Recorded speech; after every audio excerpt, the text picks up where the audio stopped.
Check 1, 2. Check 1, 2.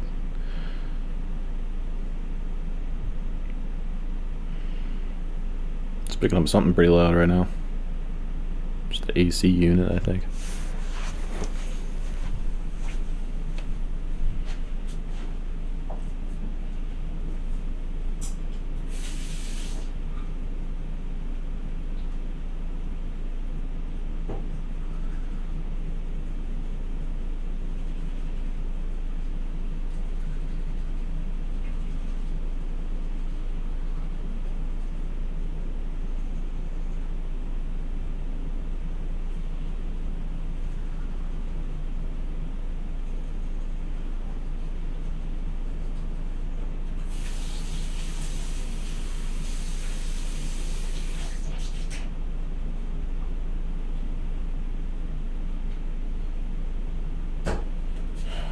All right. Where was I? A nice little end of the year vacation, but time to get back to work.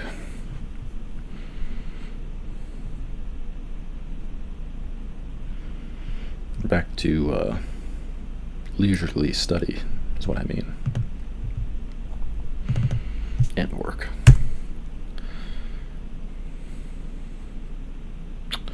All right. What's next on the ideal list?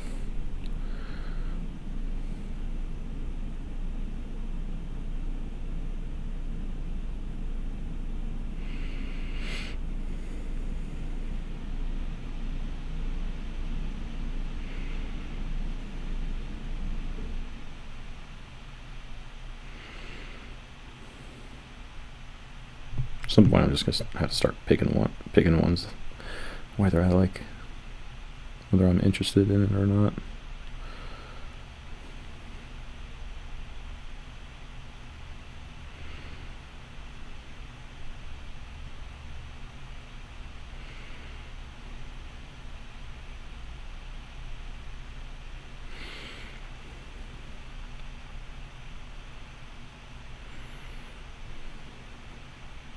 Induction.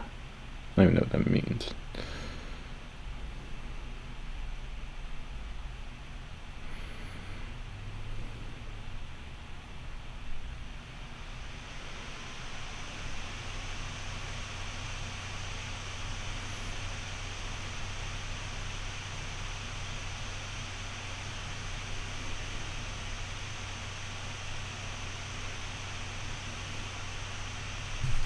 Theology. That was the next one I was most interested in.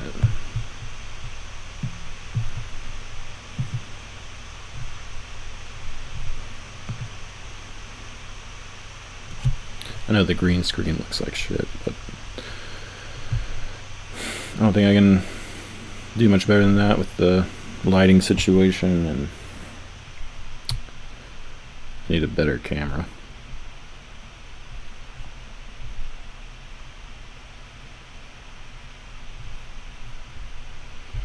Alright, everything should be working. I don't have the strongest Wi-Fi connection. It's a little bit concerning.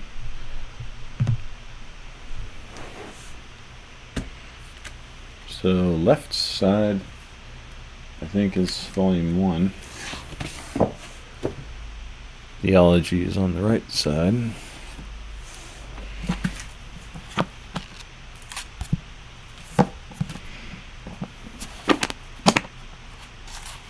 Theology, 882.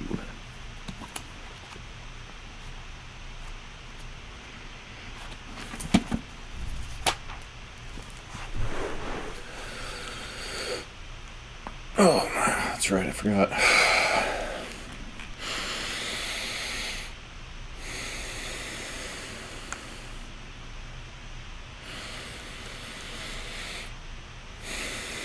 Reading aloud starves your brain of oxygen. Unless you really make an effort to breathe.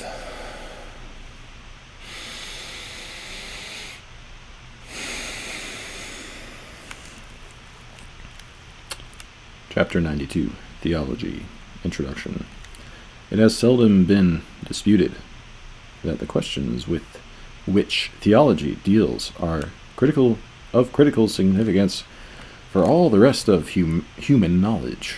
Even those who deny that theology is or can be a science might be willing to concede that, if it were, it would deserve its traditional title, Queen of the Sciences. It has been said that the great questions of theology are unanswerable. It has been said that theological dispute or controversy is futile because the issues are not resolvable by argument.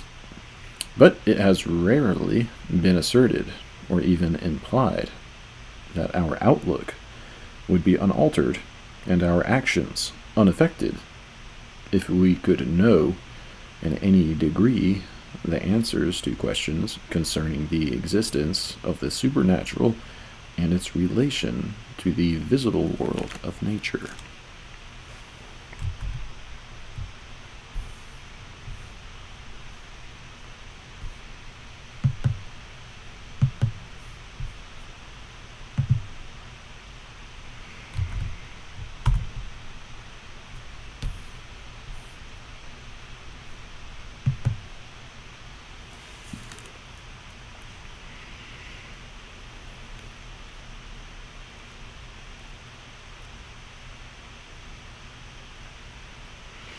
To Plato, it is of such importance that he asks,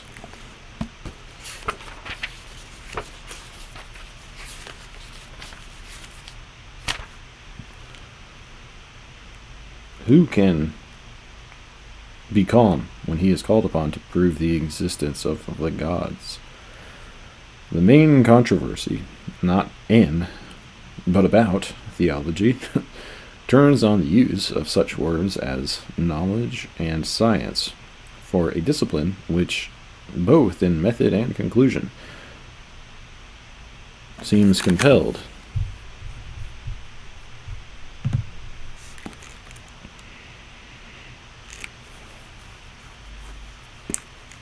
to go beyond experience and to push reason to, or even beyond, the limit of its powers. In the minds of many, especially in our day, theology is associated with religion and is opposed to science, or, if not opposed, at least it is set apart from science as entirely different.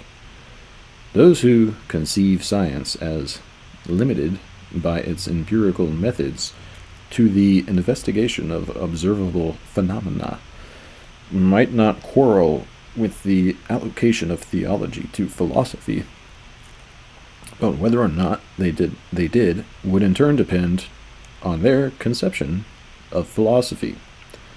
As the chapters on science and philosophy indicate, these two terms are identified through a large part of the Western tradition. The various sciences are regarded as branches of philosophy, but we also find a distinction being made in the 18th century between the empirical and rational or philosophical sciences, and in our day those who regard philosophy as mere speculation or opinion contrast it to the experimental disciplines which are thought to be the only established bodies of knowledge, that is, sciences. The question whether theology is a science may, therefore, embrace a number of alternatives. That it is an empirical or experimental science has seldom been proposed. It may be treated as a science, however, by those who consider it as part of philosophy, or it may be denied that honor precisely because it belongs to philosophy. A third alternative remains, that theology is separate from philosophy, that it is a science as distinct in character from the philosophical sciences as they are from the experimental disciplines. In this third alternative, the association of theology with religion or religious faith seems to determine the character of theology. It is this third alternative which Hume seems to have in mind at the conclusion of his inquiry. Period. Divinity, or theology, as it proves the existence of a deity and the immortality of souls, has, he writes, a foundation in reason, so far as it is supported by experience. But its best and most solid foundation is faith, or divine revelation. To the extent that its principles come from religious faith, theology does not seem to fit perfectly into Hume's twofold division of the sciences into those which involve, quote, abstract reasoning concerning quantity or number, and those which involve experimental reasoning concerning matter of fact and existence. When he says that he would commit to the flames any volume of divinity or school metaphysics which does not contain either of these two kinds of reasoning, for then it can contain nothing but sophistry and illusion, he can hardly be condemning the theology he has himself described as resting primarily on faith or divine revelation, though it may have also some foundation in reasoning from experience. The discussion of the nature and scope of theology, its principles and methods, may refer either to the theology which is a part of philosophy, or to the theology which is sometimes called dogmatic, because it expounds and explains the dogmas of a religious faith.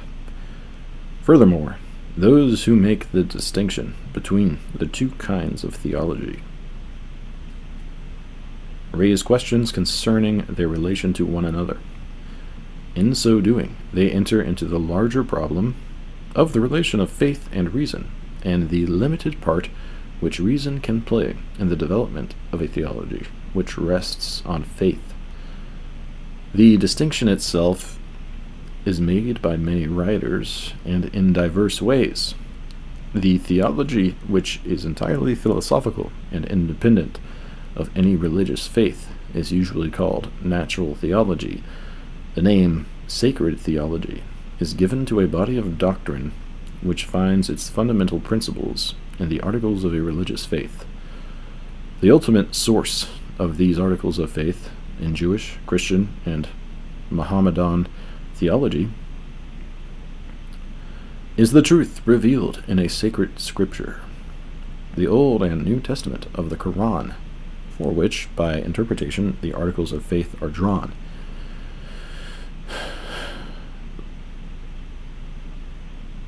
Bacon, for example, defines divine philosophy or natural theology as that knowledge or rudiment of knowledge concerning God, which may be obtained by the contemplation of his creatures, which knowledge may be truly termed divine in respect of the object, and natural in respect of the light.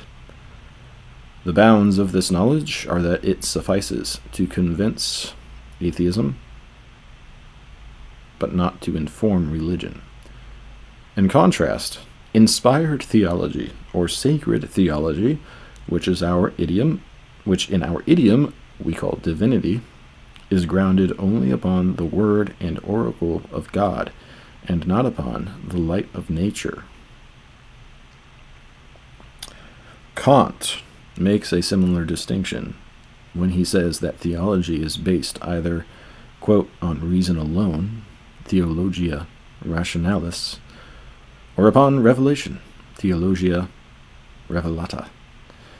But for Kant, natural theology designates only one kind of rational theology. Another kind is transcendental theology, which differs from the first in the method which reason employs. He also differentiates between speculative and moral theology. Though both fall within the sphere of reason, one in the work of the pure theoretic reason, the other of the pure practical reason. In the opening question of Summa Theologica, Aquinas tries to explain why, in addition to the philosophical science built up by reason, there should be a sacred science learned through revelation. To an objection which claims that, quote, there is no need of any further knowledge, because philosophical science can attain to knowledge even of God himself, he replies that, quote, there is no reason why those things which may be learnt from philosophical science, so far as they can be known by natural reason, may not also be taught by another science, so far as they fall within revelation. Though they may deal with the same subject or same object, sciences are differentiated according to the various means through which knowledge is obtained. Hence, the theology included in sacred doctrine differs in kind from that theology which is part of philosophy. In another place, Aquinas refers to the theological conclusions which the philosopher thinks he can demonstrate, the existence of God and other like truths about God which can be known by natural reason. Of these, he says that they, quote, are not articles of faith, but are preambles to the articles. ... Nevertheless, he adds, there is nothing to prevent a man who cannot grasp a proof, accepting as a matter of faith something which in itself is capable of being scientifically known and demonstrated. But such propositions, which belong to both reason and faith, are only part of sacred doctrine. In addition, there are the propositions which belong to faith alone. It is impossible, Aquinas writes, to attain to the knowledge of the Trinity by natural reason. The triune nature of the Godhead cannot be demonstrated philosophically, nor can the dogma be fully comprehended by human understanding. In Purgatory, Dante learns that, quote, mad is he who hopes that our reason can transverse the infinite way which one substance in three persons holds. Though it is not a theological mystery in the same sense, another example of a dogma not demonstrable by reason is the proposition that the world began to be. Quote, that the world did not always exist, Aquinas declares, we hold by faith alone. It cannot be proved demonstratively, which is what was said above of the mystery of the Trinity. We find in sacred scripture the words, in the beginning God created heaven and earth, in which words the newness of the world is stated. And so the newness of the world is known only by revelation. With respect to such matters as belong to faith alone, a theologian like Aquinas cautions against the misuse of reason when anyone in the endeavor to prove what belongs to faith brings forward arguments which are not cogent. He falls under the ridicule of the unbelievers, since they suppose that we base ourselves upon such arguments, and that we believe on their account. Therefore, we must not attempt to establish what is of faith, except by authority alone, and only, quote, to those who accept the authority. For those who do not accept the authority of Scripture, the most that reason can do concerning propositions peculiar to faith is, quote, to prove that what faith teaches is not impossible. Elsewhere, Aquinas points out that although the argument from authority based on human reason is the weakest, yet the argument from authority based on divine revelation is the strongest.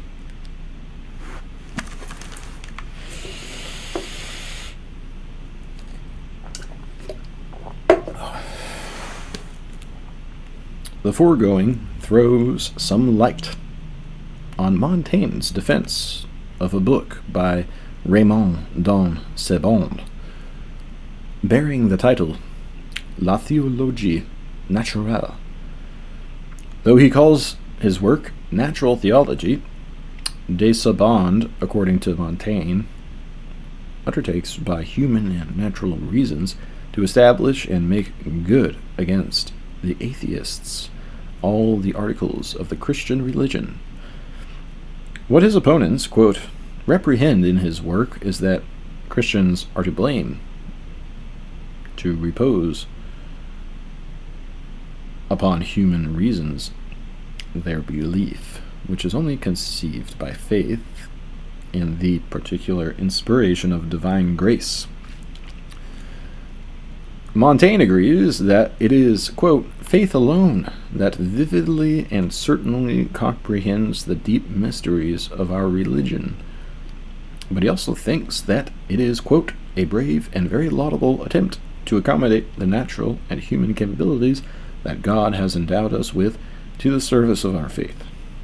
It is not to be doubted, he says, quote, that it is the most noble use we can put them to, and that there is no design or occupation more worthy of a Christian man than to make it the aim and end of all his thoughts and studies, to embellish, extend, and amplify the truth of his belief. The conception of natural theology, which Montaigne appears to entertain in his Apology for Raymond d'Ancebonde, does not seem to differentiate it from sacred theology, insofar as all its principles are articles of faith. Quite apart from d'Ancebonde, Montaigne himself does not think that the existence of God or the immortality of the soul can be demonstrated by reason. Montaigne observes how short the most constant and firm maintainers of this just and clear persuasion of the immortality of the soul fall, and how weak their arguments are when they go about to prove it by human reason. Let us ingeniously confess that God alone has dictated it to us, and faith, semicolon, 'tis no lesson of nature and our reason, and our own reason. 'Tis no lesson of nature and our own reason.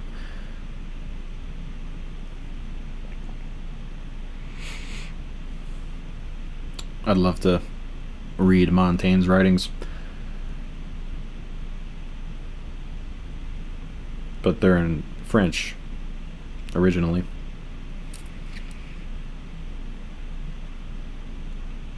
I don't know how much is lost in translation.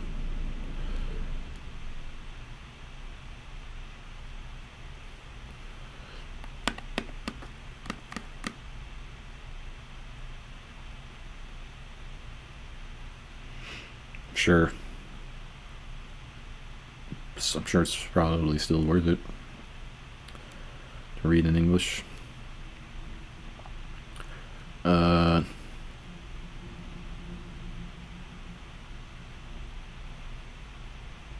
Yeah, I read about Montaigne from Emerson's writings.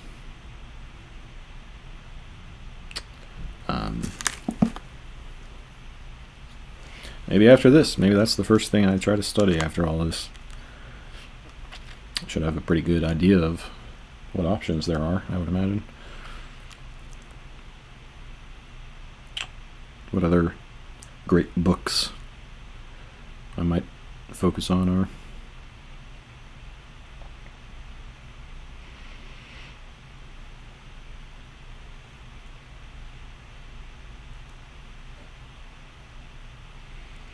Everything he says, Montaigne, though, seems like really, really impartial. Like, exceedingly impartial. Like, almost to where it's funny how little of his own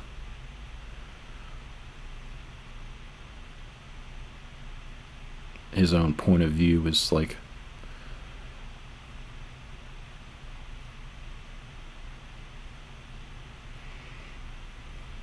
a part of his thoughts and words.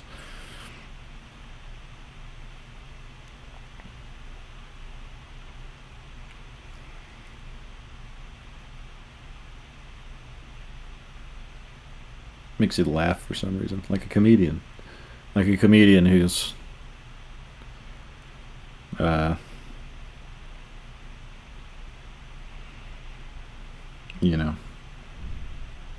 confused because he isn't like everyone else.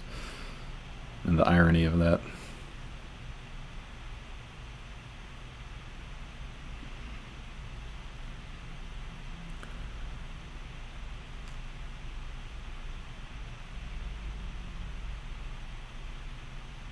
Though the denial of God's existence is, according to Montaigne, a proposition unnatural and monstrous, difficult also and hard to establish in the human understanding, he thinks the affirmation to be no less beyond reason's power to establish with certitude.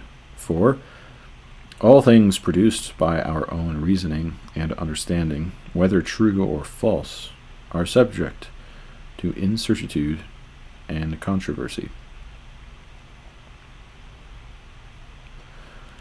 In this, Montaigne differs not only from a theologian like Aquinas, who assigns certain truths to natural theology as capable of being demonstrated by reason without the aid of faith, but also from such philosophers as Descartes, Spinoza, and Locke, who hold that we can know God by reason with more certainty, and even, according to Spinoza, more adequately than we can know most other things. I've always considered, Descartes writes, that the two questions respecting God and the soul were the chief of those that ought to be demonstrated by philosophical rather than theological argument. For although it is quite enough for us faithful ones to accept by means of faith the fact that the human soul does not perish with the body, and that God exists, it certainly does not seem possible ever to persuade infidels of any religion, ... unless to begin with we prove these two facts by means of the natural reason. Descartes, it appears, reserves the use of the word theology for sacred doctrine. What others, like Bacon, call natural theology, he treats simply as philosophy, or that branch of it which he calls metaphysics, dedicating his meditations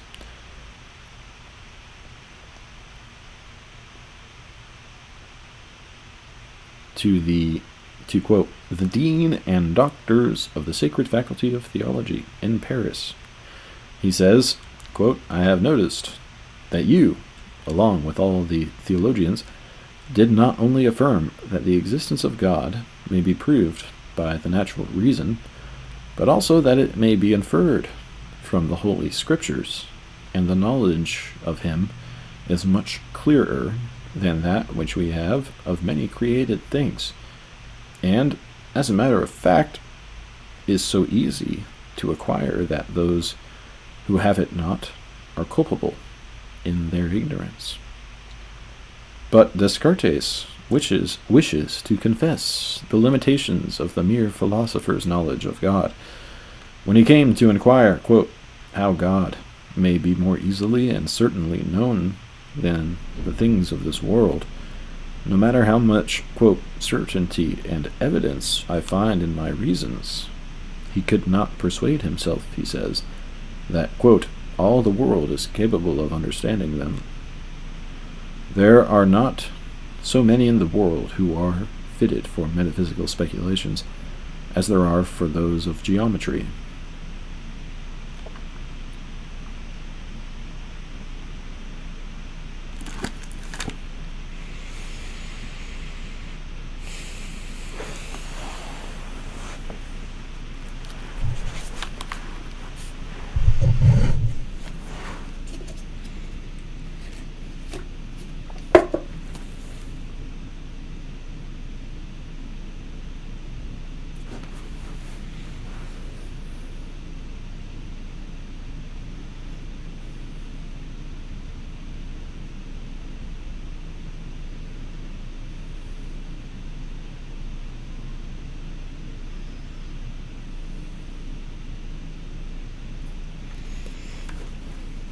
Answering a critic who quotes Aquinas against him, he later writes, "I admit, along with all theologians, that God cannot be comprehended by the human mind, and also that he cannot be distinctly known by those who try mentally to grasp him at once in his entirety.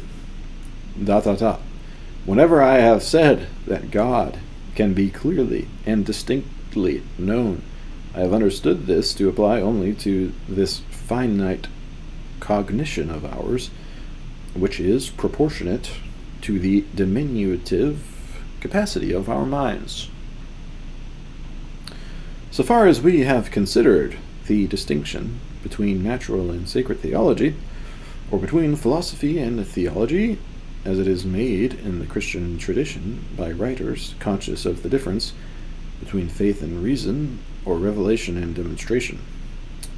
In pagan antiquity, there seems to be no equivalent of sacred theology. The various modes of worship which prevailed in the Roman world, Gibbon tells us, were all considered by the people as equally true, but the philosopher as equally false, and by the magistrate as equally useful. The superstition of the people was not embittered by theological rancor, nor was it confined by the chains of any speculative system.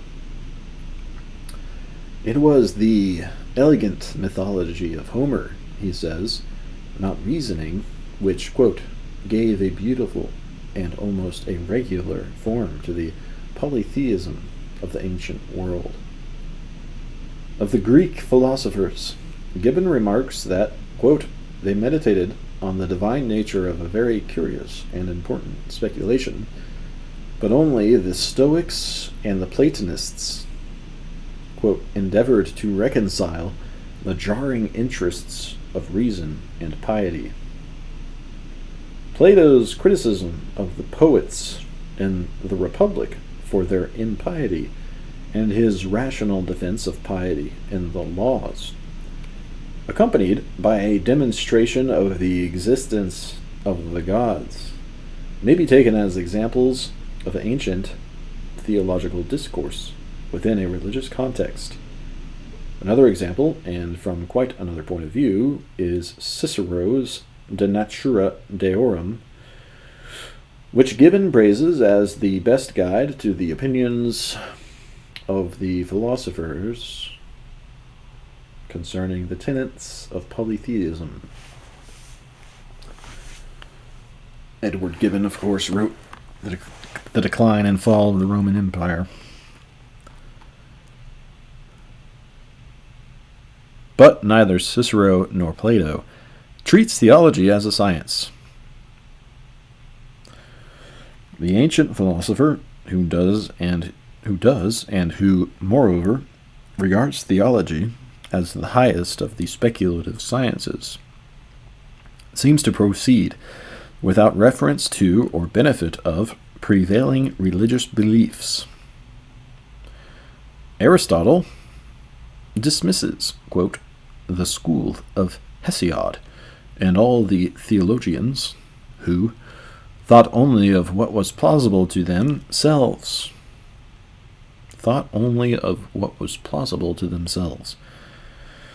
He refers to the legends of the gods, which, quote, our forefathers in the most remote ages have handed down to their posterity in the form of a myth, with a view to the persuasion of the multitude and to its legal and utilitarian expediency. But the highest science, which Aristotle sometimes calls, quote, first philosophy,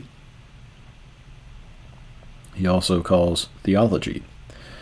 It deals with the immaterial and the insensible, the immovable and eternal. We may call it theology, he writes, since it is obvious that if the divine is present anywhere, it is present in things of this sort. In another place, he says, there are three kinds of theoretical sciences: physics, mathematics, theology, ... and of these the last named is best, for it deals with the highest of existing things.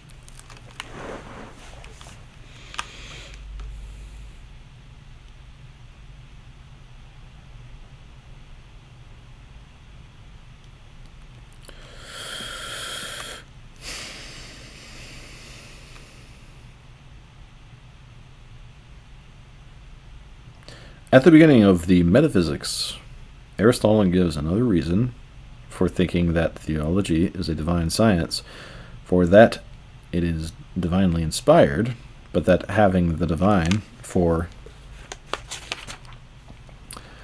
its object, it is the science, quote, most meet for God to have. Such a science either God alone can have, or God above all others. The title given the book in which Aristotle attempts to develop this science comes in the later tradition to be the name given to speculation concerning immaterial and insensible substances, what Aristotle calls theology, Descartes, as we have seen, calls metaphysics, in order to distinguish it from the theology based on revelation. Whether the theology of a pagan philosopher is commensurable with the theology of Jewish or Christian thinkers, even when the latter attempt to be purely philosophical or natural theologians, is a question which deeply probes the relation of reason to faith, for even when reason tries to proceed independently of faith, the religious faith of a community may tinge the concepts the philosopher uses and define the problems he undertakes to solve. It may be one thing to prove the existence of a prime mover, and another to know by reason the nature and existence of the God who in the beginning created heaven and earth, the God of Abraham, Isaac, and Jacob, the God of the Christians, whom Pascal distinguishes from the God of the philosophers. Augustine explains his attitude as a theologian toward the theories of the philosophers touching divine matters. I have not undertaken, he says, to refute all the vain theological opinions of all the philosophers, but only of such of them as, agreeing in the belief that there is a divine nature, and that this divine nature is concerned about human affairs, do nevertheless deny that the worship of the one unchangeable God is sufficient for the obtaining of a blessed life after death, as well as at the present time. Since Plato defined the wise man as one who imitates, knows, and loves this God, and who is rendered blessed through fellowship with him in his own blessedness, why discuss with the other philosophers? It is evident that none come nearer to us than the Platonists. Plato, according to Augustine, quote, is justly preferred to all the other philosophers of the Gentiles. Those among his followers who show, quote, the greatest acuteness in understanding him, entertain such an idea of God as to admit that in him are to be found the cause of existence, the ultimate reason for the understanding, and the end in reference to which the whole life is to be regulated. So amazing to his mind are the parallels between certain insights expressed by Plato and the wisdom of sacred scripture that Augustine is almost inclined to believe that, quote, Plato was not ignorant of those writings, but he does not think it necessary to determine whether Plato had acquaintance with the writings of Moses and the prophets, because certain basic truths which were revealed to the Hebrews were made known to the Gentiles through the light of nature and reason. Quote, that which is known of God, the apostle had said, has been manifested among them, for God hath manifested it to them. Therefore, Augustine feels justified in taking any truth from Plato which is consistent with Christian faith. Aquinas, borrowing much from Aristotle, explains that sacred doctrine makes use of the authority of philosophers in those questions in which they were able to know the truth by natural reason. Sacred theology uses the doctrines of the philosophers, he adds, not as though it stood in need of them, but only in order to make its teaching clearer. It is in this sense that Aquinas calls philosophy the handmaiden of theology. Others seem to take a different view of this relationship. Montaigne wonders whether it would not be better if, quote, the divine doctrine, as queen and regent of the rest, kept herself apart. And he quotes Saint Chrysostom to the effect that philosophy has, quote, long been banished from the holy schools as a handmaid altogether useless. Hobbes goes further. He describes the traditional theology as a mingling of Aristotle's metaphysics with Scripture, and claims that, quote, bringing of the philosophy and doctrine of Aristotle into religion by the schoolmen caused the, quote, many contradictions and absurdities which, quote, brought the clergy into a reputation both of ignorance and of fraudulent intention, and inclined people to revolt from them. Hegel, however, dismisses the criticism that is often made concerning the dependence of Christian theology, at least in its formative period, on pagan philosophy. The fathers of the Church and the councils, he writes, constituted the dogma, but a chief element in this constitution was supplied by the previous development of philosophy. Certain dogmas were introduced into the Christian religion through the instrumentality of philosophy, quote, through the instrumentality of philosophy, is not sufficient ground for asserting that they were foreign to Christianity and had nothing to do with it. It is a matter of perfect indifference where a thing originated. The only question, Hegel insists, is it true in and for itself? Many think that by pronouncing the doctrine to be Neoplatonic, they have ipso facto banished it from Christianity. Whether a Christian doctrine stands exactly thus and thus in the Bible, is not the only question. The letter kills, the spirit makes alive. Compared with sacred theology, the subject matter of natural theology and the scope of its problems seem to be extremely narrow. At most, it is only a part of philosophy, and some writers treat it as no more than one part of metaphysics.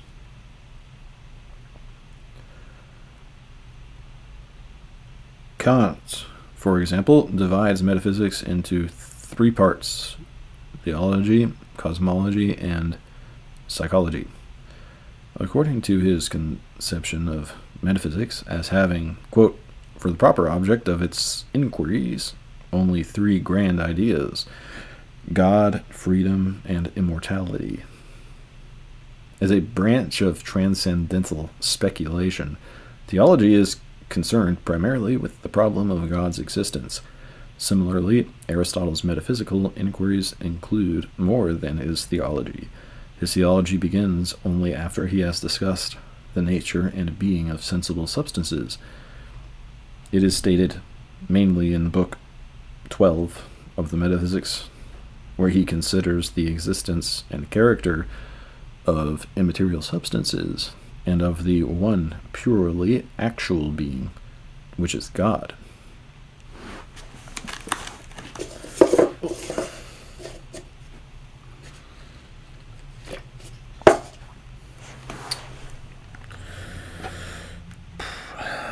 Okay.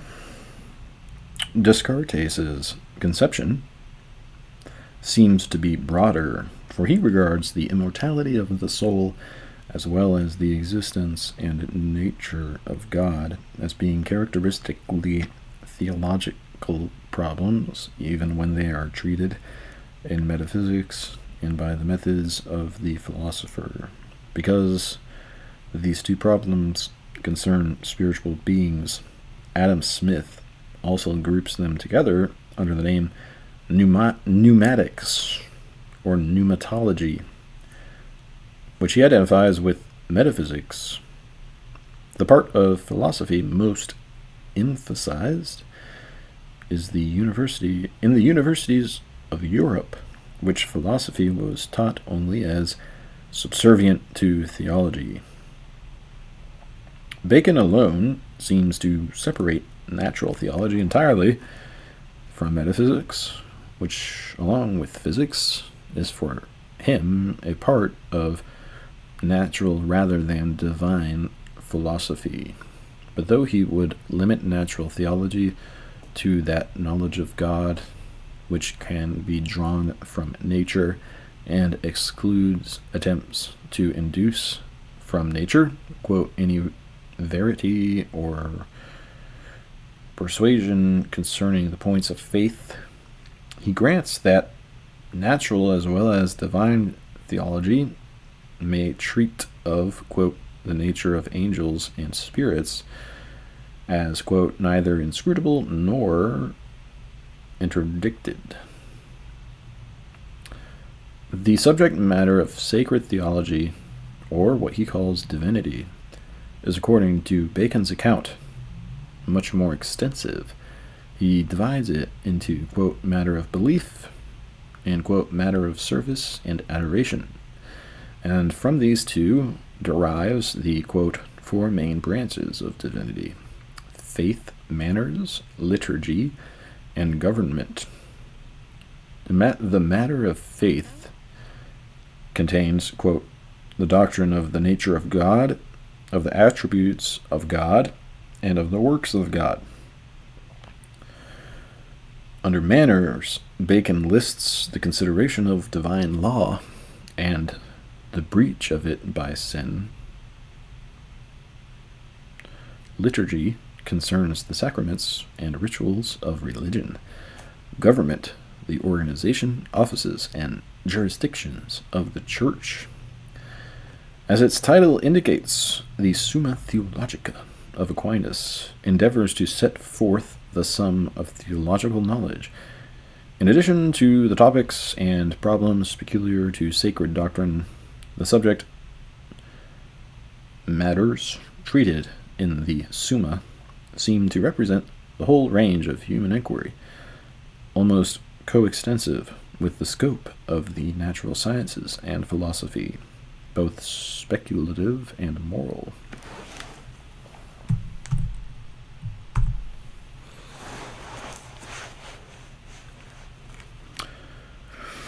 Aquinas explains the encyclopedic character of the Summa by pointing out that to have God as the subject matter of theology means that sacred doctrine treats, quote, all things under the aspect of God, either because they are God himself or because they refer to God as their beginning and end. The unity of theology, in covering so wide a diversity of matters consists in the single formality under which they are considered, the formality of being divinely revealed. That is why, quote, objects, which are the subject matter of different philosophical sciences, can yet be treated by this one single sacred science under one aspect, namely, insofar as they can be included in revelation. Thus, for example, in the preamble to his treatise on man, Aquinas writes, "The theologian considers the nature of man in relation to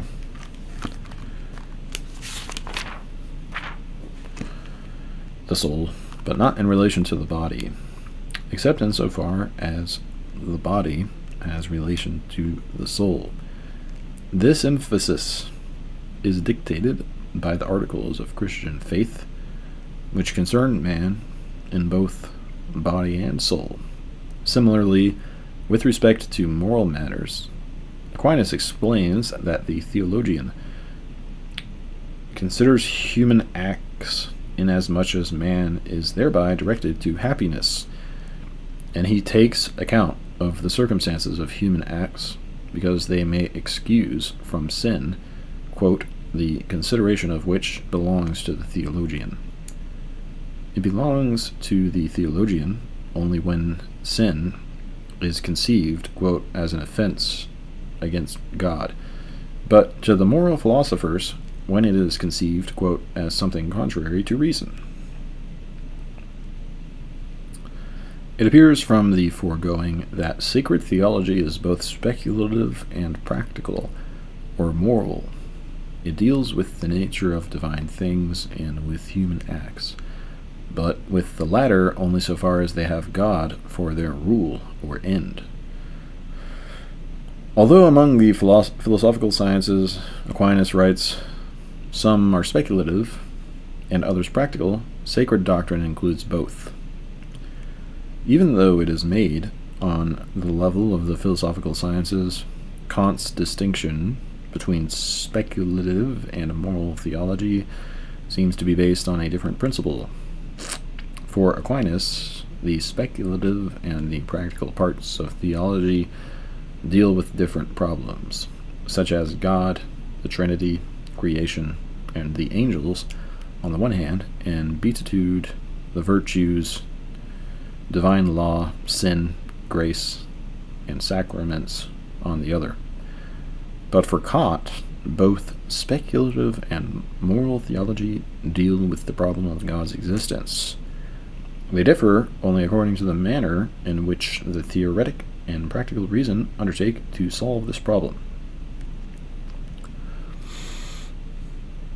All attempts of reason to establish a theology by the aid of speculation alone are fruitless, writes Kant. Consequently, a rational theology can have no existence unless it is founded upon the laws of morality.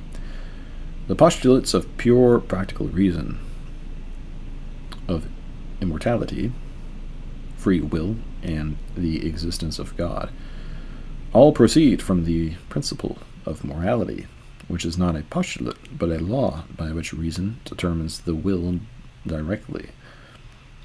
The moral law involves as a necessary condition the existence of summum bonum, and that, in turn, involves the supposition of the supreme independent good, that is, the existence of God. According to Kant, a supreme being is, quote, for the speculative reason, a mere ideal, though a faultless one, a conception which perfects and crowns the system of human cognition, but the objective reality of which can neither be proved nor disproved by pure reason. It is this defect which moral theology remedies. We must assume, he says, a moral world cause, that is, an author of the world, if we are to set before ourselves a final end in conformity to the moral law. But he adds, this moral argument is not intended to supply an objectively valid proof of the existence of God. It is not meant to demonstrate to the skeptic that there is a God, but that he must adopt the assumption of this proposition as a maxim of his practical reason if he wishes to think in a manner consistent with morality.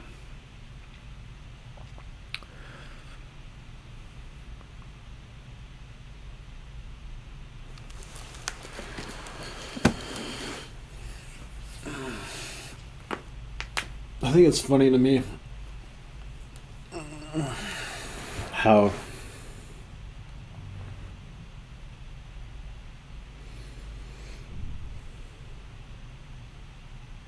people seem to feel a strong need to prove or disprove other people's postulates and ideas, as if doing so would actually make a difference in terms of whether they were true or not. Like these pagan philosophers.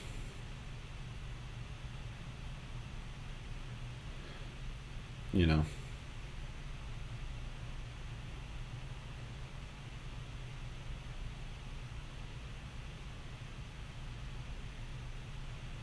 Or maybe that's just my flawed way of seeing things, but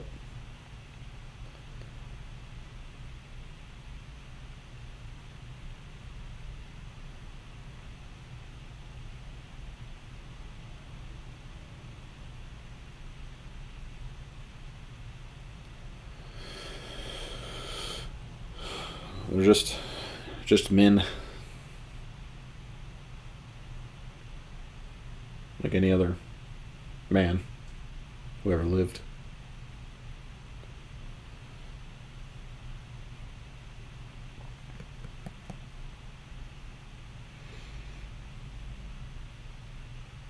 Trying to work things out.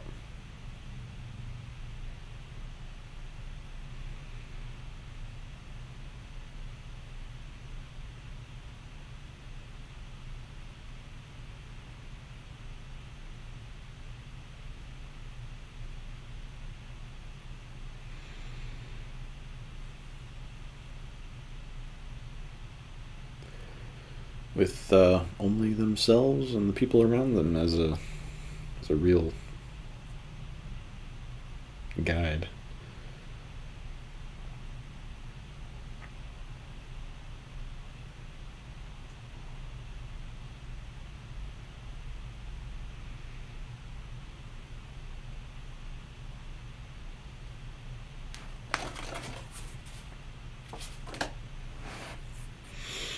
But, you know, they don't really matter that much, these guys.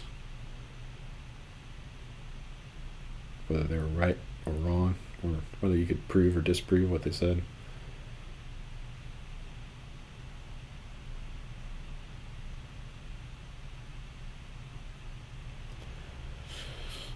If you believe what Christ told us, they're going to be judged on the last day like everybody else. Just, you know, by God's criteria, whatever that is.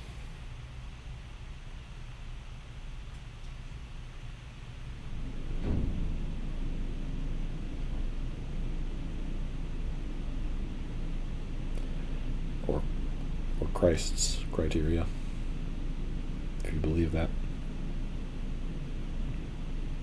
I think that's what he said. He said he was going to be sitting on the right hand of God and judging people on the last day.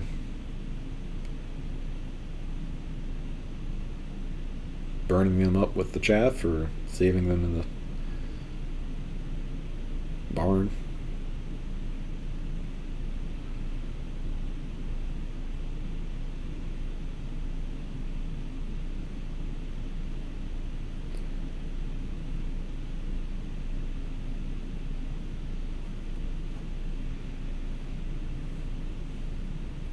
I happen to believe that those things will come about.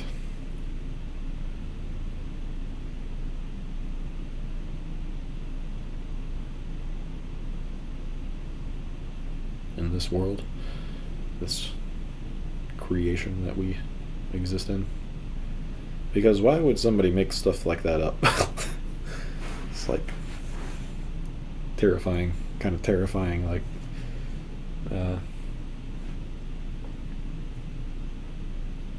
prophecies.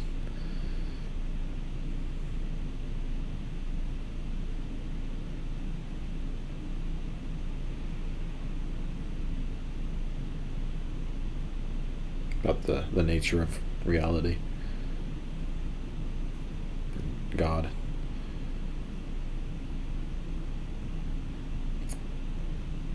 It seems like things that should not have been revealed to us.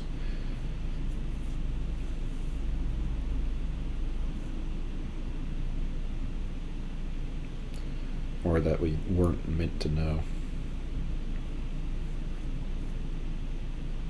Because it's too real.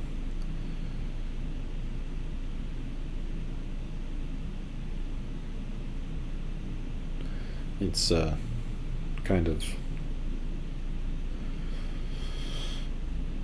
easier to believe that when you die, you cease to exist.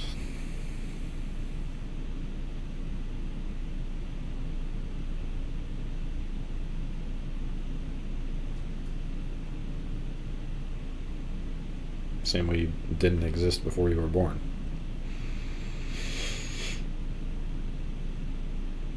But according to Christ and all these other prophets and stuff, a soul is immortal.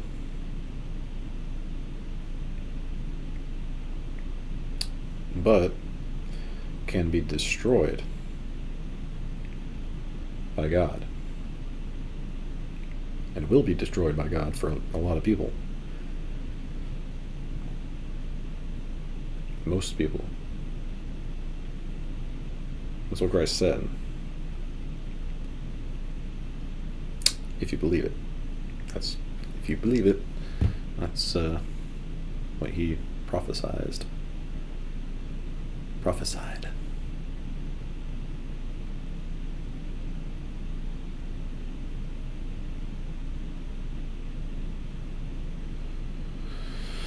Time will tell, I suppose.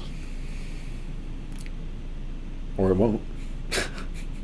If when you're dead, you're dead. Nobody will be able to say, hey, look, I told you so. Because, well, I'll just be dead.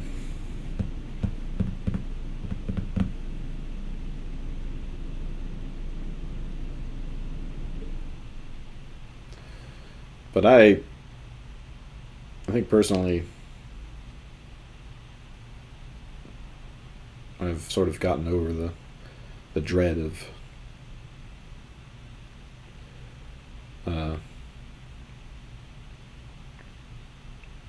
not knowing what happens when you die.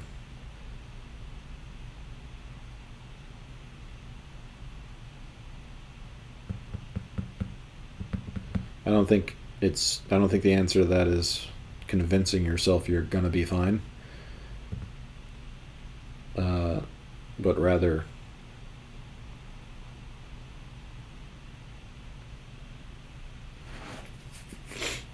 just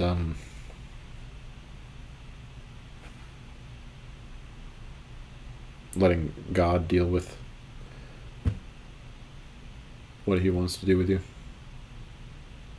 If that's even his problem. Or if he even exists. And just focus on this life while you're alive. Cross that bridge when you come to it, kind of thing. And yeah, just being grateful to be alive now is,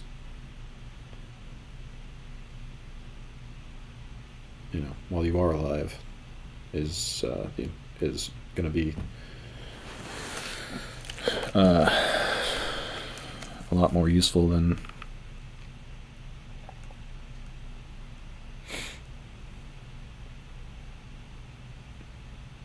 believing you're going to go to heaven.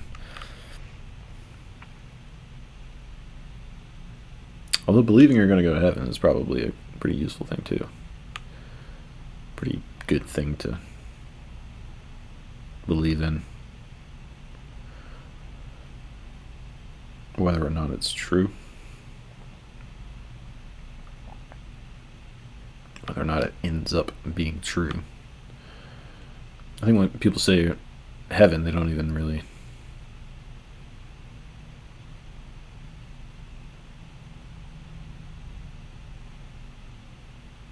accurately comprehend what that is.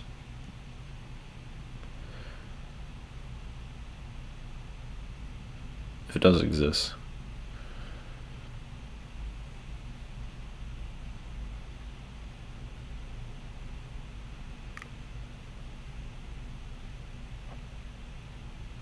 I think the thing we should all focus on, which is probably the foundation of a lot of Eastern beliefs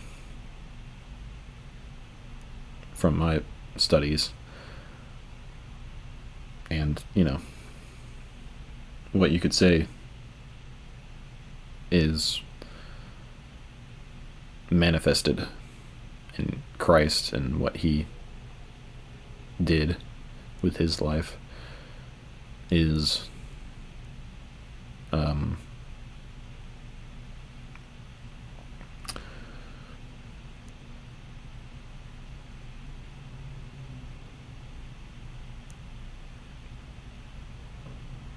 the sort of mysterious miracle of existing at all in the first place.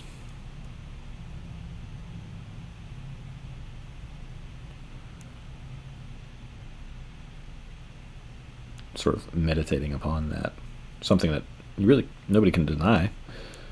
I mean, you can deny God's existence. You can deny your soul's existence, but you can't deny that you exist when we're talking to each other in the moment, or that the world exists when we both inhabit it. I think if you focus your mind on your thoughts on the fact that the world exists and that you exist and that you are able to reflect on anything at all with your consciousness, with your mind,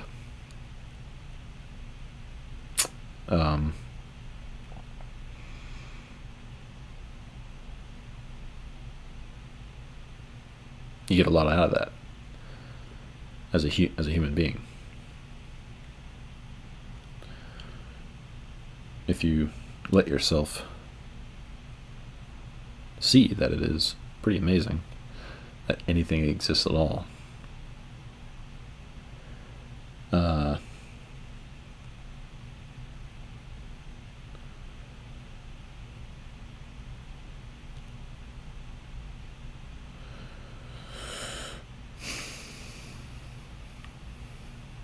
think that's good for you.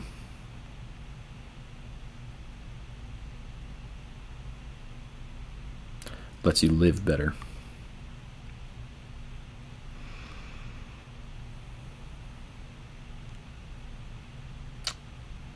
Which goes back to the saying that I forget where I read, probably one of Emerson's essays, where he said that the wise man is, or the average person is only amazed by extraordinary things, the wise man is amazed by ordinary things.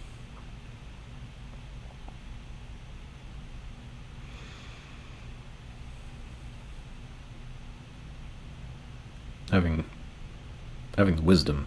I think you'll see that with any religious leader, holy man, from any group, that they seem to understand the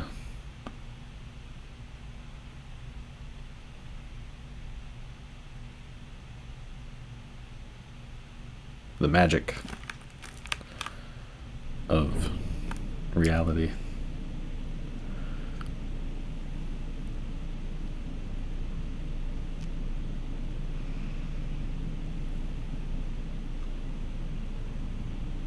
But anyway, where was I? Totally forget. The problem is... Okay. The problem of the proof of God's existence through centuries...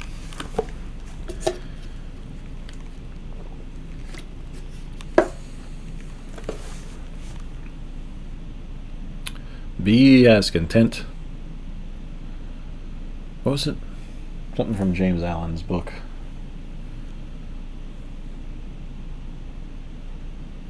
As content to be annihilated as to exist.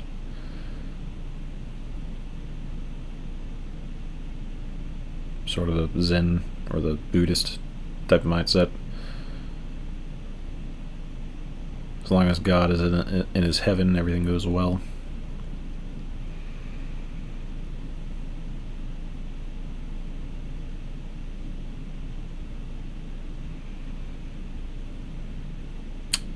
Or whatever created the universe. Or whatever didn't create the universe. Whatever intelligence or not intelligence seems to govern everything. As long as that's still there, as long as everything still exists, everything's fine.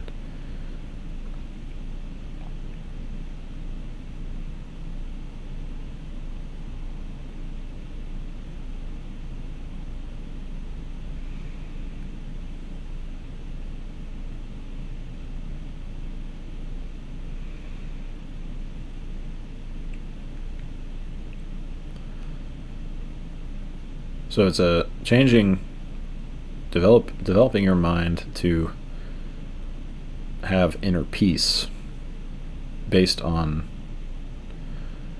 not turning away from things, but from looking at them and understanding them.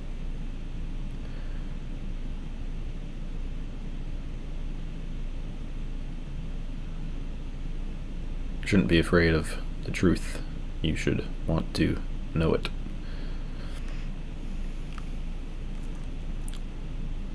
Because the truth will set you free. Set you free from your own suffering. The problem of the proof of God's existence, though central in theology, is more fully discussed in the chapter on God. Here we are concerned with the nature of theology, itself as a branch of learning or inquiry, period. Since the chapter on metaphysics necessarily touches on theology as a philosophical discipline, it seems advisable to devote attention here to some of the things which are peculiarly the concern of sacred theology. Heresy is one of these.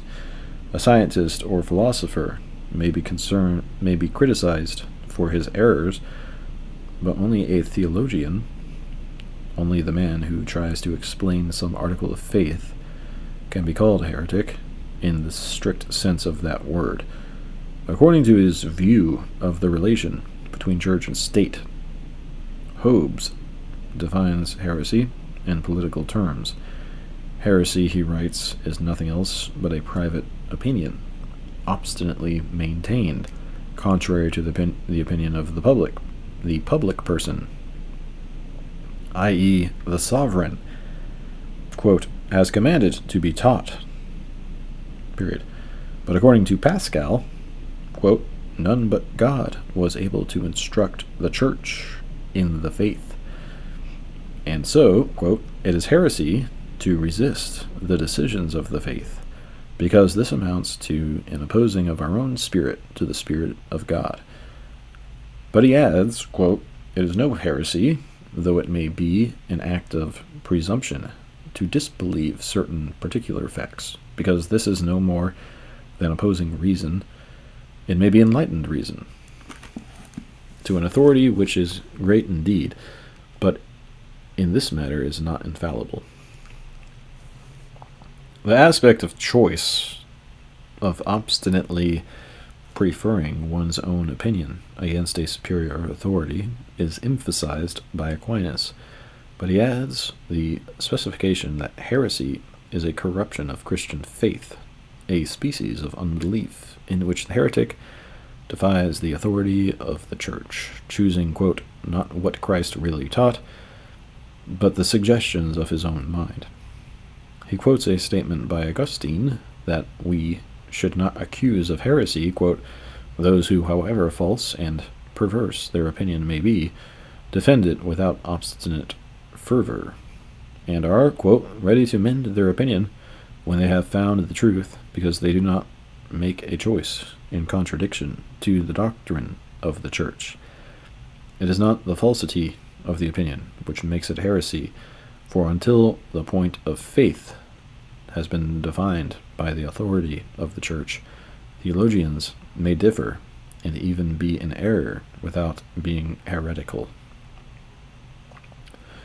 The inference may be drawn that progress is made in the refinement and precision of theological doctrine, as the dogmas of a religion are more fully stated, and the line between orthodoxy and heresy becomes more clearly defined. Augustine, who is one of the great formative theologians for the Protestant as well as the Catholic tradition, devotes a large part of his writing to the criticism of heresies. The great Arian heresy concerning the Trinity, the Nestorian or Monophysite heresy concerning the Incarnation, and the Manichaean heresy concerning the existence of evil, and the Pelagian heresy concerning grace and good works. Quote, while the hot restlessness of heretics, Augustine writes, stirs questions about many articles of the Catholic faith, the necessity of defending them forces us, to investigate them more accurately, to understand them more clearly, and to proclaim them more earnestly. And the question, mooted by an adversary, becomes the occasion of instruction. According to Aquinas, quote, the profit that ensues from heresy is beside the intention of heretics, for it consists in the constancy of the faithful being put to the test, and makes us shake off our sluggishness, and search the Scriptures more carefully. To Augustine and Aquinas, theological argument and controversy seem to be serviceable in the propagation and defense of the faith. Aquinas, for example, distinguishes the various types of dispute in which a Christian theologian can engage with heretics and Jews and with infidels. We can argue with heretics from texts in Holy Scripture, he writes, and against those who deny one article of faith, we can argue from another. If our opponent believes nothing of divine revelation, there is no longer any means of proving the articles of faith by argument, but only of answering his objections, if he has any, against faith. But it is necessary to add the qualification that the reasons employed, quote, to prove things that are of faith are not demonstrations. They are either persuasive arguments showing that what is proposed by faith is not impossible, or else they are proofs drawn from the principles of faith, i.e., from the authority of Holy Writ. Whatever is based on these principles is as well proved, in the eyes of the faithful, a conclusion drawn from self-evident principles in the eyes of all. Furthermore, Aquinas points out, since faith rests upon infallible truth, and since the contrary of truth can never be demonstrated, it is clear that the proofs brought against faith are demonstrations, but arguments that can be are not demonstrations, but arguments that can be answered. Descartes seems to hold a similar view, defending his opinion in a letter to Father Dinet, he declares, quote, "As to theology, as one truth can never be contrary to another, it would be a kind of impiety to fear that the truths discovered in philosophy were contrary to those of the true faith." I think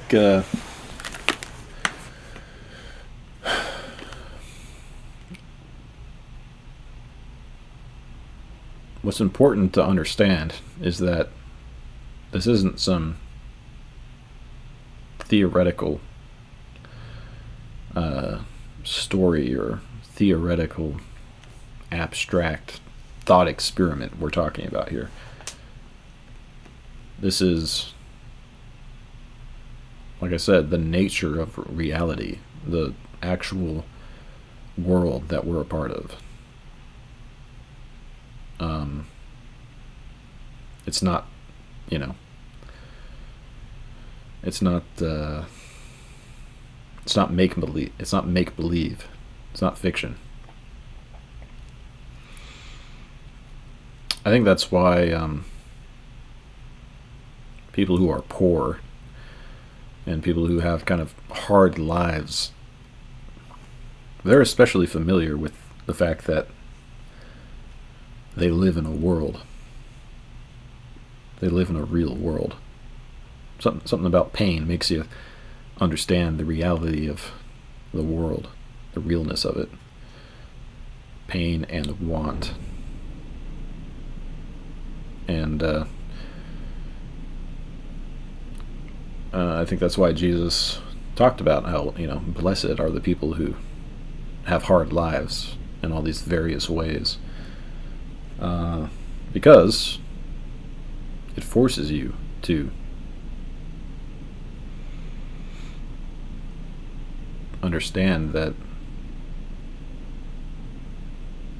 it's not something that just exists on paper or in a book. It's reality. And, everything that comes with reality,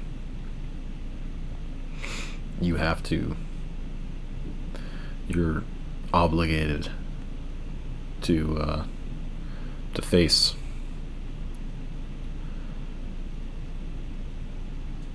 At one point or another. So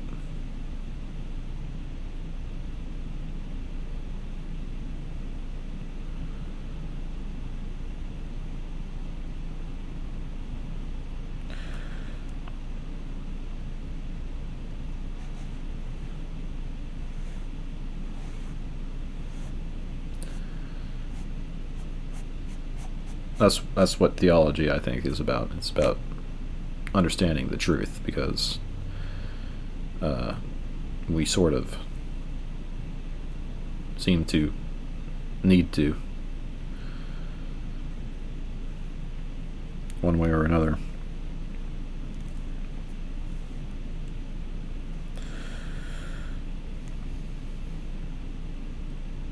It's serious business.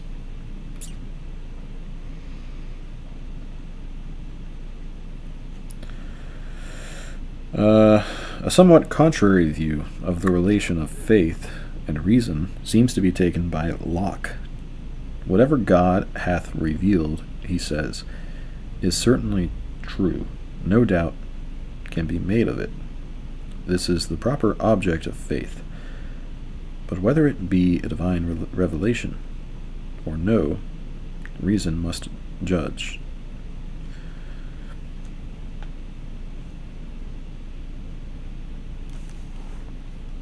And then understanding that reality is real, having an intimate understanding of that, I think, makes you believe in God, because for whatever reason, human beings seem to need to understand or have an explanation for what they're experiencing, and God explains what they're experiencing. So That's why you see so many believers in God who have hard lives. I think it's because they're so closely immersed in God's creation.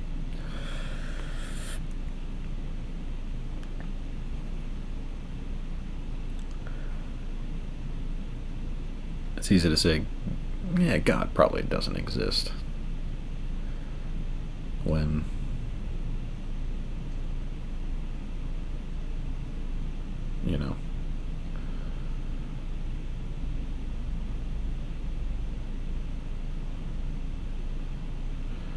when your life is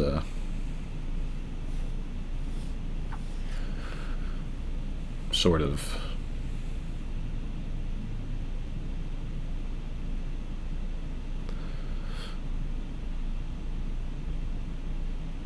disconnected from his creation.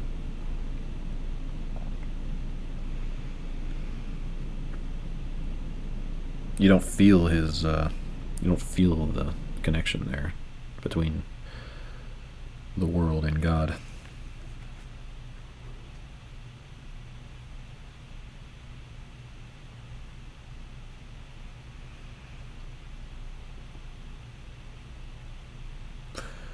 Well, it's not just people saying that either. It's they believe what they say. Atheists believe that there's no such thing as God, which is, I think, an unfortunate thing to believe, because I don't think it's true.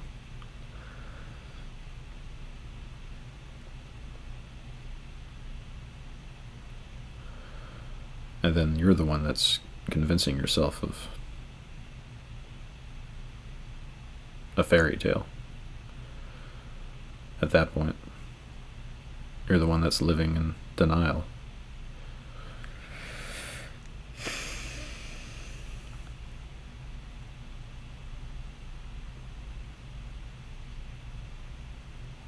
You're the one that's fooling yourself. Whatever God hath revealed, he says, is certainly true. A somewhat contrary view of the relation of faith and reason seems to be taken by Locke. Whatever God hath revealed, he says, is certainly true. No doubt can be made of it. This is the proper object of faith. But whether it be a divine revelation or no, reason must judge. Reason, not faith, is the ultimate test of truth.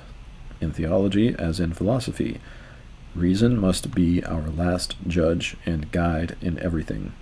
If reason finds something to be revealed from God, reason then declares for it as much as for any other truth, and makes it one of her dictates. In many of the great books, we find a less favorable view of the merit of profit in theological controversy. That's why you need to be so cautious of the world, of success in the world. Because people start giving you money, giving you everything you want, everything you need. You have everything you need. You have no real problems. Or no ordinary problems. Ordinary human problems are sort of not a part of your life anymore, because you've succeeded. You've become wealthy. You've become famous, important in the world. Your life's sort of less authentic at that point. And I think that's why you see a lot of people, celebrities and stuff, who fake their own deaths or whatever.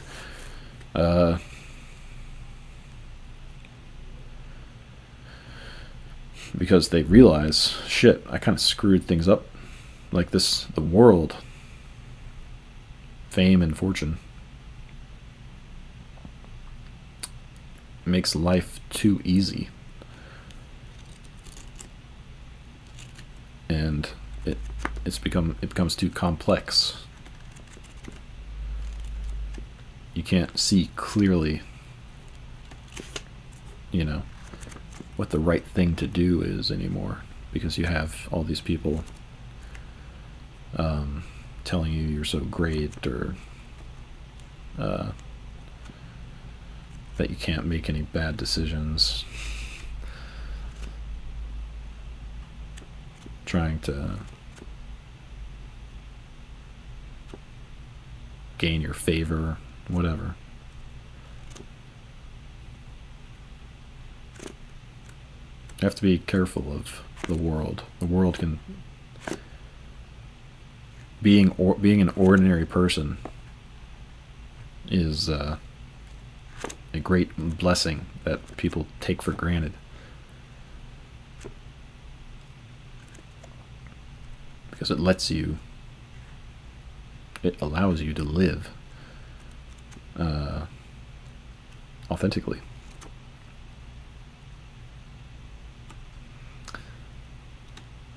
To see things clearly. When you're getting fucked over because you're a normal person, you're an ordinary person that's just getting screwed by the system or whatever,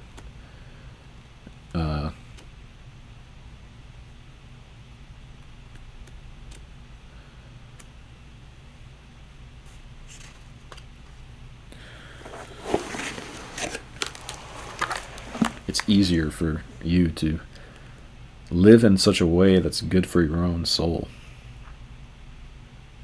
At least that's what I think. And that's why Christ cautioned people about the world and about the love of men, being loved by people, and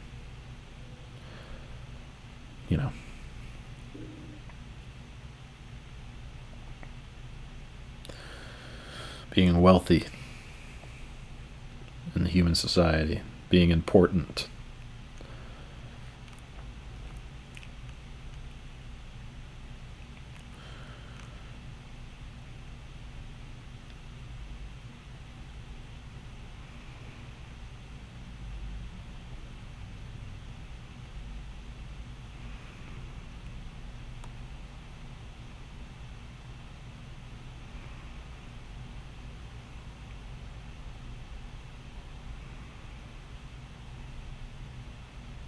So what do you strive for in life, if not for those things?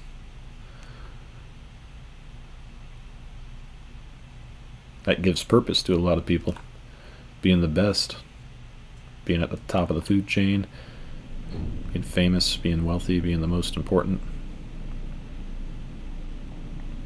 being powerful, having control, being influential, being successful, being good at your job and good at beating your competitors. What do you strive for if not for those things?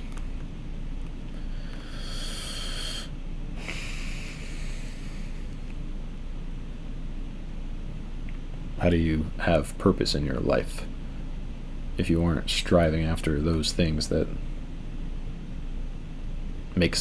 seem to make sense to strive after? Well,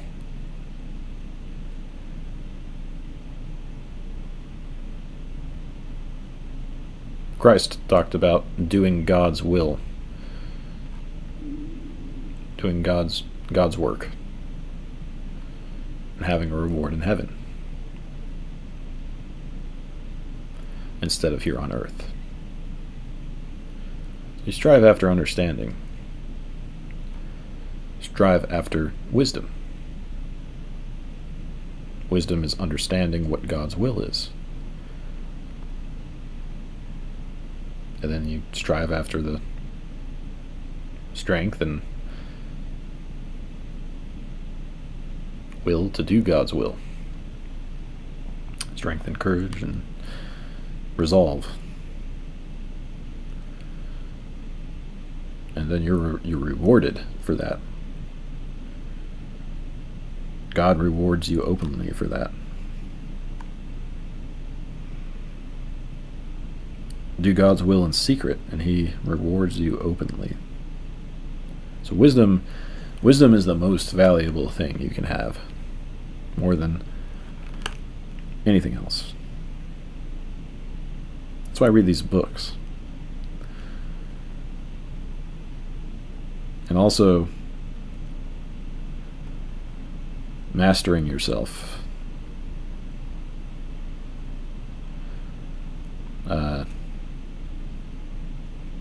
Doing things that are hard to do, that don't necessarily have a immediate reward.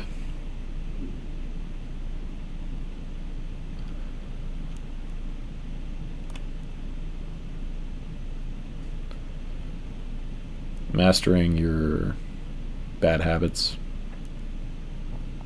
Denying yourself in particular ways.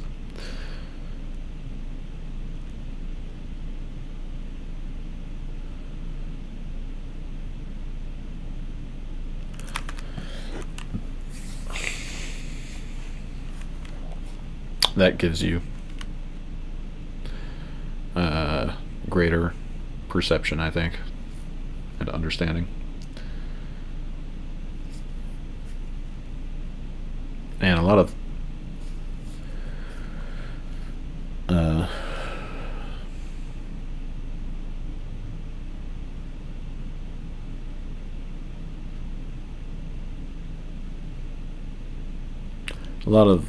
wealthy, successful people became prosperous by mastering their bad habits, for sure. Those people are virtuous. I don't mean to disparage them. But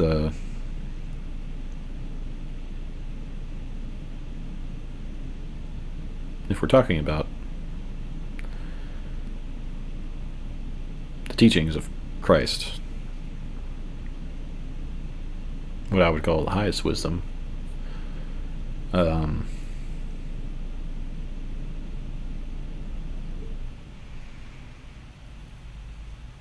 we should try to understand why he taught that,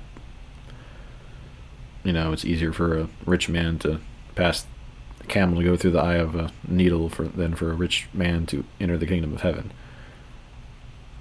Why would he take the time to say that? Why would he say that the poor and the meek and the lowly are blessed?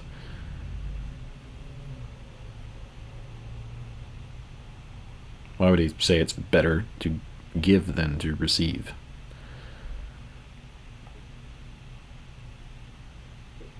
That's important stuff to think about.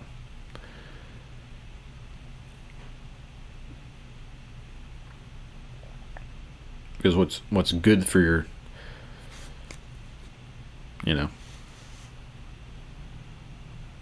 for your pocketbook isn't necessarily good for your soul.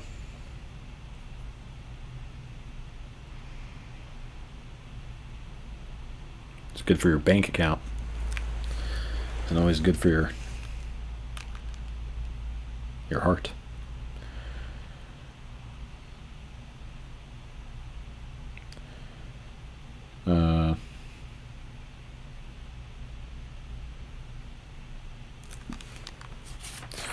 Mumbo jumbo.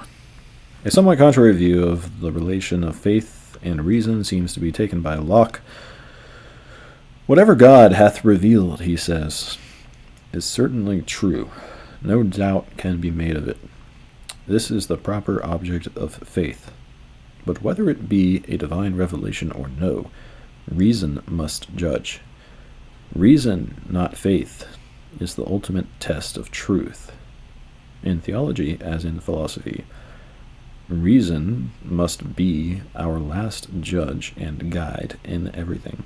If reason finds something, quote, to be revealed from God, reason then declares for it as much as for any other truth, and makes it one of her dictates. In many of the great books, we find a less favorable view of the merit of prophet in the theological controversy, its excesses and mumbo-jumbo are travestied and caricatured by Rabelais and Sterne. Its futility and folly are the subject of bitter complaint by Hobbes and Bacon. Its intolerance is condemned by Locke and Mill. Gibbon, who reports the disputes which raged through 10 centuries of Christendom, seldom speaks kindly of the disputants. He refers to, quote, the exquisite rancor of theological hatred, and in describing the fury of the conflict between the Arians and the defenders of the Nicene Creed, he says that, quote, in the midst of their fierce contentions, they easily forgot the doubt which is recommended by philosophy and the submission which is enjoined by religion. In the Middle Ages, mystical theologians like Peter Damiani or Bernard of Clairvaux attack as impious or irreligious the kind of theology which borrows from the philosophers and makes use of the liberal arts, especially the techniques of the dialectician. In similar vein, Protestant reformers like Luther later attack theology itself as detrimental to the purity of Christian faith and the spirit of religion. It is in this vein also that Bacon deplores the unprofitable subtlety or curiosity and the fruitless speculation or controversy in divinity, and speaks of the extreme prejudice which both religion and philosophy have received and may receive by being co-mixed together. When the student in Faust says, quote, I'm now almost inclined to try theology, Mephistopheles replies, I would not wish to lead you so astray. In what this science touches, it would be so hard to shun the false, misleading way. So much of hidden poison lies therein, you scarce can tell it from its medicine. I would not wish to lead you so astray. And what that science touches, it would be so hard to shun the false, misleading way. It would be so hard, and what this science touches, it would be so hard to shun the false, misleading way. So much of hidden poison lies therein, you scarce can tell it from its medicine. That, however, is the voice of the devil, and from the point of view of those who see no conflict between faith and reason, or between piety and inquiry, the attempt to separate religion from theology often looks diabolical.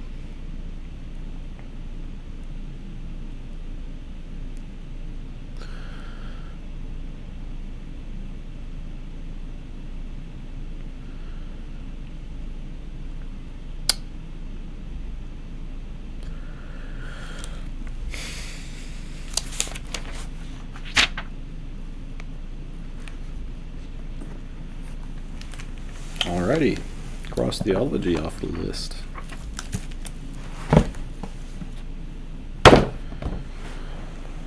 Oh man.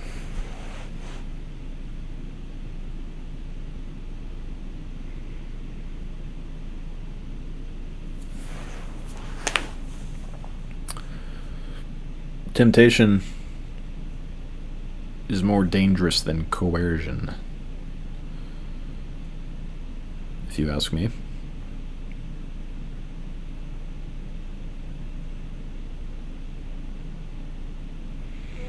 Nobody can coerce you into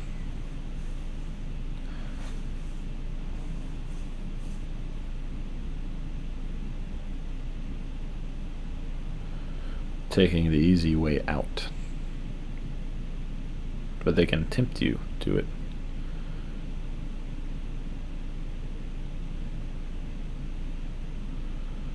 Well, I suppose Jesus was faced with both temptation and coercion, and he seemed to dread coercion more than the temptation. So maybe they're both pretty dangerous. But that's why we pray to be delivered from evil.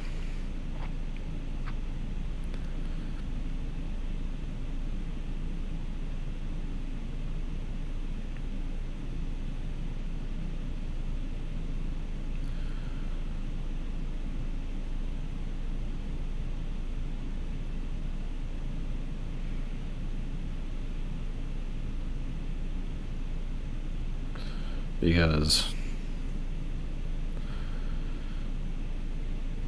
sometimes the crow comes and picks up the seed, pecks it up out of the ground. The evil one.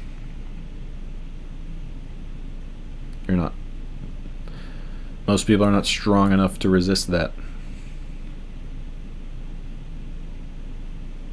I guess that could be called coercion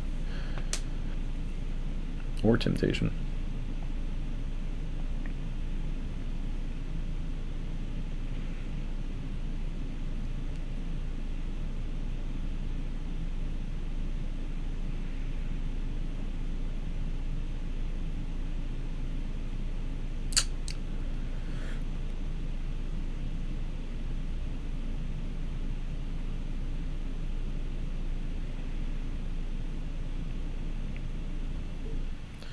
I, for one,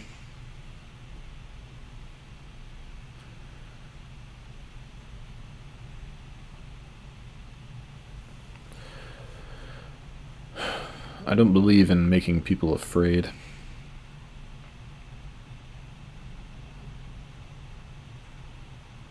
Even if they should be. Even if Jesus thought they should be.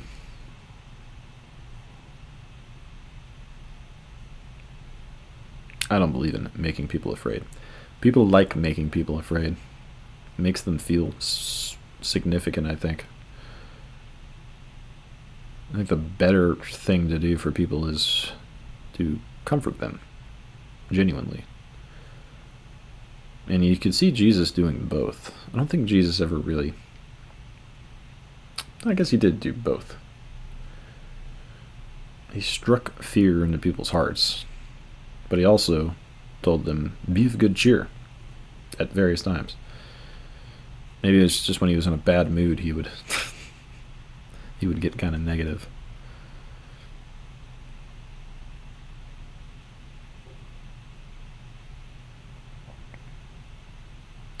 But I personally don't believe in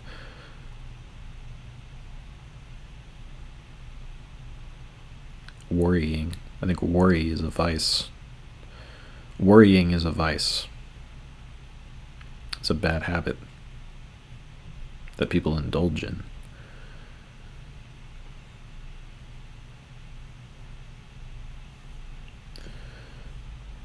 Why? I don't know. Because maybe it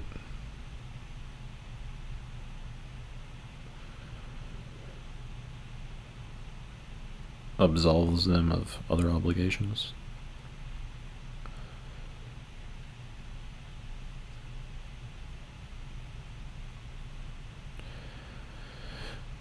I just don't want being alive, which I think to be a good thing, to needlessly be made into a bad thing because of worry.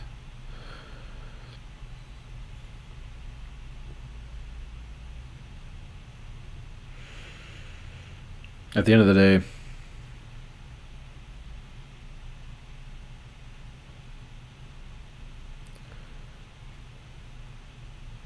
you either have it in you or you don't. And it doesn't really matter all that much.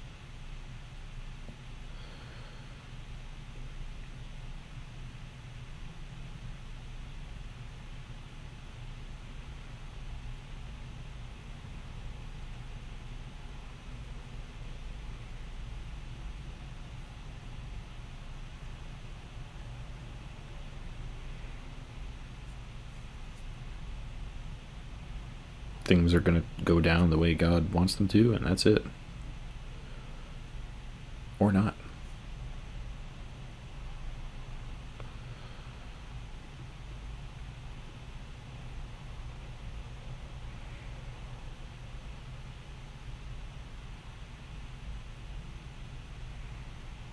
Who knows? All I know is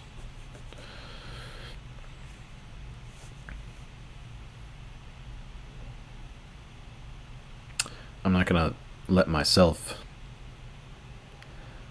be my own enemy anymore. Ever.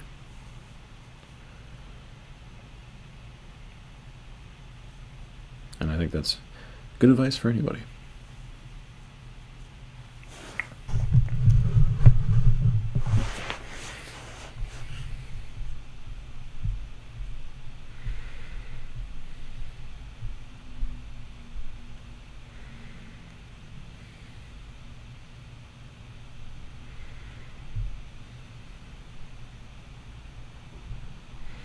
Weakness is as great a cause of suffering as sin.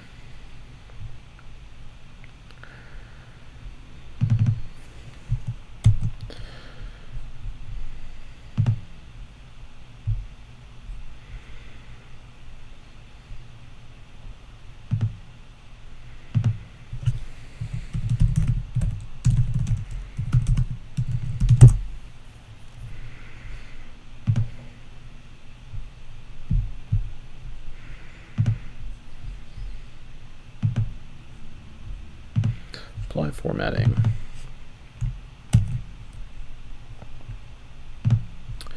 Cross it out of the list.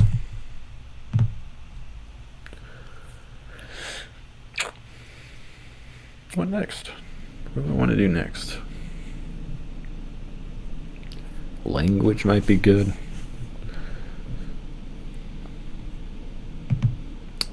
Did I not do religion yet? I thought I did.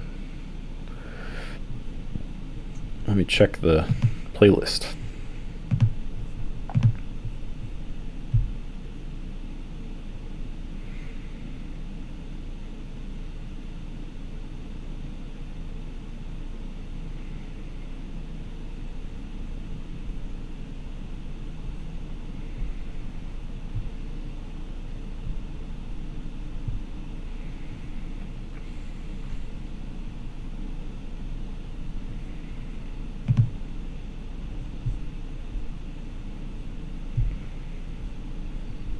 Is right.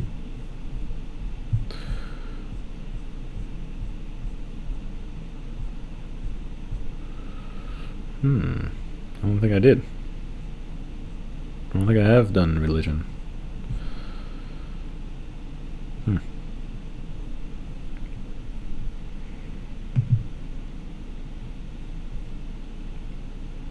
Should probably come before theology, but oh well.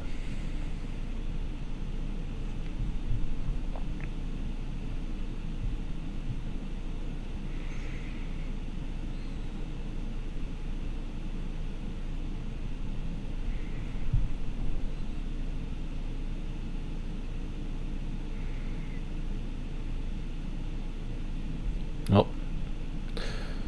happy MLK Day.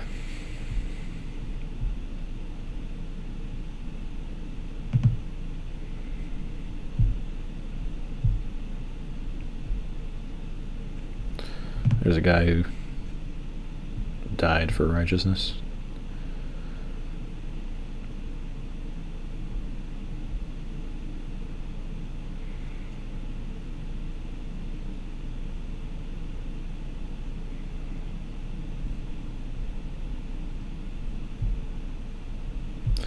Pretty impressive American. Pretty impressive man of God. MLK. He said, "Kill me. Go ahead, kill me." And they did.